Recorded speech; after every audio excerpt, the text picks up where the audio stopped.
Bismillah ar-Rahman ar-Rahim. Assalamu alaikum wa rahmatullahi wa barakatuh. Welcome, I'm Badruddin Muhammad and you are watching the English news program on Somaliland National Television. These are the main stories making headlines. The Somaliland Ministry of Foreign Affairs reaffirms that Somaliland government has the right to defend its territory and people. The Minister of Information discussed the media war started by Somalia. Ebola Senegal confirms first case of virus. Somaliland Ministry of Foreign Affairs in a press release confirmed that Somaliland government has full right to defend its territory and that it supports all efforts of resolving the issue through dialogue. Following the tensions that arose in the eastern Somaliland in June, the same actors have sought to undermine the stability and territorial integrity of Somaliland by continuing to provoke local conflict and engaging in terrorist activities.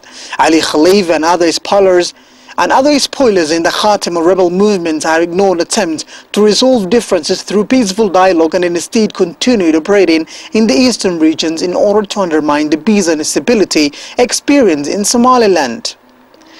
The democratically elected government of Somaliland has the sovereign authority and political legitimacy to maintain peace, protect its citizens, and had the right to intervene with the borders of its territory. The government of the Republic of Somaliland has clearly stated that it is committed to peaceful resolution of all disputes and welcome all opportunities to engage in dialogue with the local actors and its neighbors. However, the Khatima rebel movement has sought to create tensions, incite violence and cause civil unrest in parts of the Sol region of eastern Somaliland, which will not be tolerated by the government of Republic of Somaliland. The recent violence in Sahder was a direct result of the Khatima rebel movement's presence in the town, which raised tensions among the local actors. We call on the international community to request that the Khatima rebels movement and its supporters desist from any further act that seeks to cause of tension and incite civil unrest in Sahder village of eastern Somaliland. The international community, Somaliland and its neighbors have a shared interest in maintaining the peace and stability that has been evident in Somaliland for over 23 years. The Somaliland Minister of Information, Culture and National Guidance, Abdullahi Muhammad Ukuse, in a press conference strongly condemned the media war started by the neighboring country of Somalia.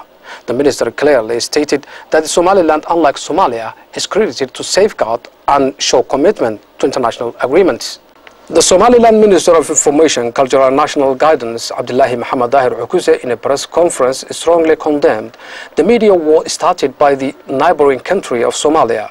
The minister clearly stated that Somaliland, unlike Somalia, is credited to safeguard and show commitment to international agreements. On the other side, Somaliland Minister of Information, Culture and National Guidance, Abdullahi Muhammad Ukuse, stated that Somaliland government is aware that Khatima rebels are supported by Somalia to undermine the security and stability of Somaliland. Yet he said Somaliland will not tolerate such terror activities and will defend itself. In the conclusion, the minister suggested that UN envoy to Somalia to employ efforts to stabilize Somalia rather than focusing on Somaliland. The Secretary General of Wadani Opposition Party of Somaliland held a press conference in which he stated that Wadani fully supports Somaliland's action in Sahder district of Sol region. The Secretary General of Wadani Opposition Party of Somaliland held a press conference in which he stated that Wadani fully supported Somaliland's action in Sahder district of Sol region. Mr. Mohammed Urade also conveyed congratulatory messages to the Somaliland Army forces by defending Somaliland territory and citizens. He also, at the conclusion, stated that all political parties and politicians had to show unity and harmony when defending Somaliland's interests and sovereignty. The Somaliland House of Representatives have approved the Minister of Council Relations, Research and Technology of Somaliland, Mr. Ali Hamid Jibril. The Somaliland House of Representatives has approved the Minister of Council Relations, Research and Technology of Somaliland, Mr. Ali Hamid Jibril. This session was attended by 45 parliamentary members. The session was attended by 45 MPs, 19 voted yes, 5 voted no, and 20 other voted on silence. Mr. Ali Hamid Jibril was given a chance to speak to the MPs, and he promised that he will play a significant role in establishing a clean environment of collaboration of all Somaliland institutions. The House of Elders of Somaliland in today's session had lengthy discussion on Somaliland foreign policy. The Somaliland House of Elders in today's session had lengthy discussion on Somaliland's foreign policy. The House, on the other hand, strongly condemned UN press release on Sahdair's situation. They clearly stated that Somaliland government, similar to any other country in the world, has the right to defend its sovereignty. The oldest member of the House of Elders, Mr. Abdi Warabe, discussed Somaliland's relation with the United Kingdom in the past and called on the Britain administration and the world to support Somaliland's development and stability. The chairman of Somaliland Electoral Commission held a press conference to clarify to the media the President's decree on the National Electoral Commission mandate and time frame, which was misinterpreted by the local media. The chairman of the Electoral Commission, Mohammed Hirsi Gelle, held a press conference and he informed to the media that the Commission will continue their duties until a new Electoral Commission replaces the current NEC. The chairman of the National Commission also mentioned that the presidential decree was misinterpreted by the local media. He also enlightened that the presidential decree released by the president was to inform the opposition parties that the Electoral Commission's time in office will be expiring by the end of December in 2014. He also mentioned that the presidential decree informing the opposition parties to nominate their representatives before the end of the mandate of the National Electoral Commission. You are still watching the English news program on Somaliland National Television, the only Somali-speaking channel with an English news program. And now for our international headlines in detail. Ebola Senegal confirms first case of virus. Dakar says patient had traveled from Guinea before falling ill as virus spreads to fifth West African nation. The Ebola epidemic that has killed more than 1,500 people in West Africa spread to a fifth country with the first confirmed case of the virus in Senegal. Senegal's Health Minister Awa Maria Kolsek said on Friday the patient was a man from Guinea. He had visited a hospital in Dakar on Thursday but concealed that he had had close contact with Ebola victims in his home country. The case marks the first in a time a new country has been hit by the outbreak since July, and comes a day after the World Health Organization warned the number of infections was increasing rapidly. Scientists meanwhile said the first human trials of a potential vaccine would start next week using a product made by pharmaceutical giant GlaxoSmithKline and the US government. The experimental drug SPAM had proven 100% effective in tests on primates, according to an article published in the journal Nature on Friday. SPAM is a mix of 3 antibodies that help the immune system destroy the Ebola virus. In the study, scientists led by Gary Coppinger of the Public Health Agency of Canada tested a group of infected monkeys and left a control group untreated. All 3 untreated monkeys died of Ebola by day 8 of the trial.